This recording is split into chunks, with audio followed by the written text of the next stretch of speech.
There's no feeling more intense than starting over.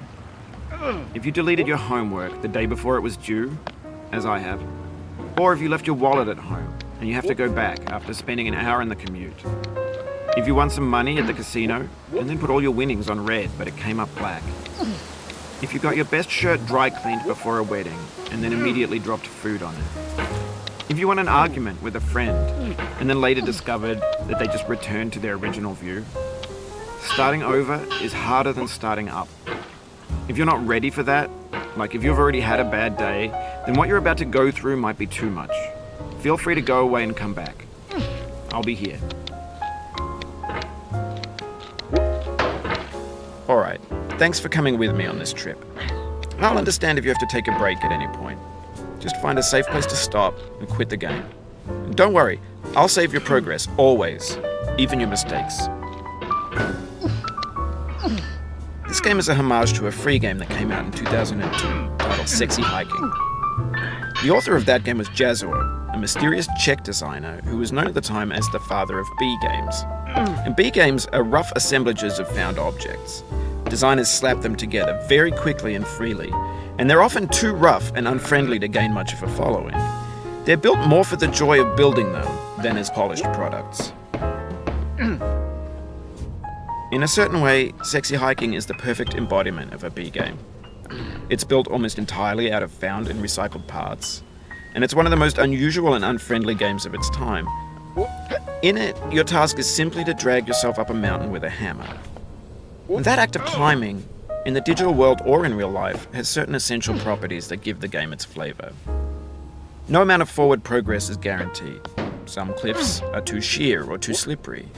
And the player is constantly, unremittingly in danger of falling and losing everything. Anyway, when you start Sexy Hiking, you're standing next to this dead tree that blocks the way to the entire rest of the game. It might take you an hour to get over that tree, and a lot of people never got past it. You prod and you poke at it, exploring the limits of your reach and your strength, trying to find a way up and over.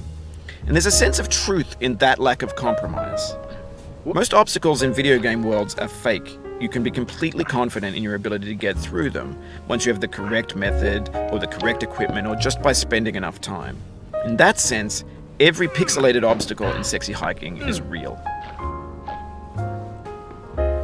The obstacles in Sexy Hiking are unyielding, and that makes the game uniquely frustrating.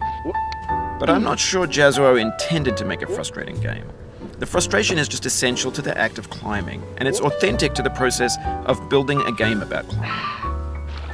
A funny thing happened to me as I was building this mountain. I'd have an idea for a new obstacle, and I'd build it, test it, and it would usually turn out to be unreasonably hard. But I couldn't bring myself to make it easier. It already felt like my inability to get past the new obstacle was my fault as a player rather than as a builder. Imaginary mountains build themselves from our efforts to climb them, and it's our repeated attempts to reach the summit that turns those mountains into something real. When you're building a video game world, you're building with ideas, and that can be like working with quickset cement. You mold your ideas into a certain shape that can be played with, and in the process of playing with them, they begin to harden and set until they're immutable, like rock. And at that point, you can't change the world. Not without breaking it into pieces and starting fresh with new ideas. For years now, people have been predicting that games would soon be made out of prefabricated objects, bought in a store and assembled into a world. And for the most part, that hasn't happened, because the objects in the stores are trash. I don't mean they look bad or that they're badly made, although a lot of them are. I mean they're trash in the way that food becomes trash as soon as you put it in the sink. Things are made to be consumed and used in a certain context, and once the moment is gone, they transform into garbage. In the context of technology, those moments pass by in seconds.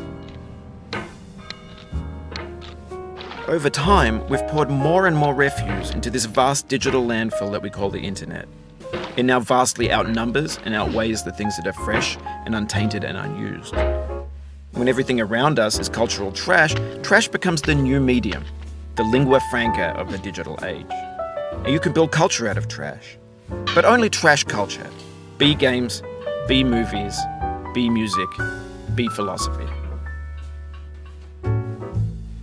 Maybe this is what digital culture is. A monstrous mountain of trash, the ash heap of creativity's fountain. A landfill with everything we ever thought of in it. Grand, infinite, and unsorted. There's 3D models of breakfast, Gen X's fanfic novels, Scan magazines, green screen Shia LaBeouf, banned snuff scenes on LiveLeak. Facebook's got lifelike bots with unbranded adverts and candid shots of Kanye and Taylor Swift mashups, car crash epic failed GIFs, Russian dashcam vids, discussions of McRibs, discarded, forgotten, unrecycled, muddled, rotten, untitled. Everything's fresh for about 6 seconds, until some newer thing beckons, and we hit refresh. And there's years of persevering, disappearing into the pile, out of style, out of sight. In this context, it's tempting to make friendly content that's gentle, that lets you churn through it but not earn it. Why make something demanding if it just gets piled up in the landfill, filed in with the bland things? When games were new, they wanted a lot from you. Daunting you, taunting you, resetting and delaying you. Players played stoically. Now everyone's turned off by that. They want to burn through it quickly, a quick fix for the fickle, some tricks for the clicks of the feckless. But that's not you, you're an acrobat. You could swallow a baseball bat. Now I know, most likely you're watching this on YouTube or Twitch, while some dude with 10 million views does it for you. Like a baby bird being fed chewed up food. That's culture too. But on the off chance that you're playing this, what I'm saying is, trash is disposable, but maybe it doesn't have to be approachable. What's the feeling like? Are you stressed? I guess you don't hate it if you got this far. Feeling frustrated? It's underrated. An orange is sweet, juicy fruit locked inside a bitter peel. That's not how I feel about a challenge. I only want the bitterness. It's coffee. It's grapefruit. It's licorice.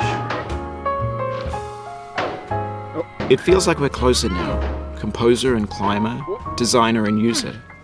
You could have refused, but you didn't. There was something in you that was hidden, that chose to continue. It means a lot to me that you've come this far, endured this much. Every wisecrack, every insensitivity, every setback you've forgiven me is a kingly gift that you've given me. We have the same taste, you and I. It's not ambition, it's ambition's opposite. An obdurate mission to taste defeat.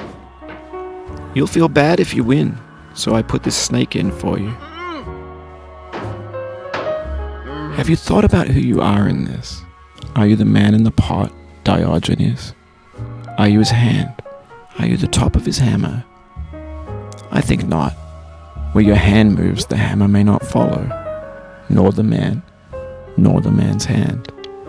In this you're his will, his intent, the embodied resolve in his uphill ascent. Now, you've conquered the ice cliff, the platforms, the church, and the rectory. The living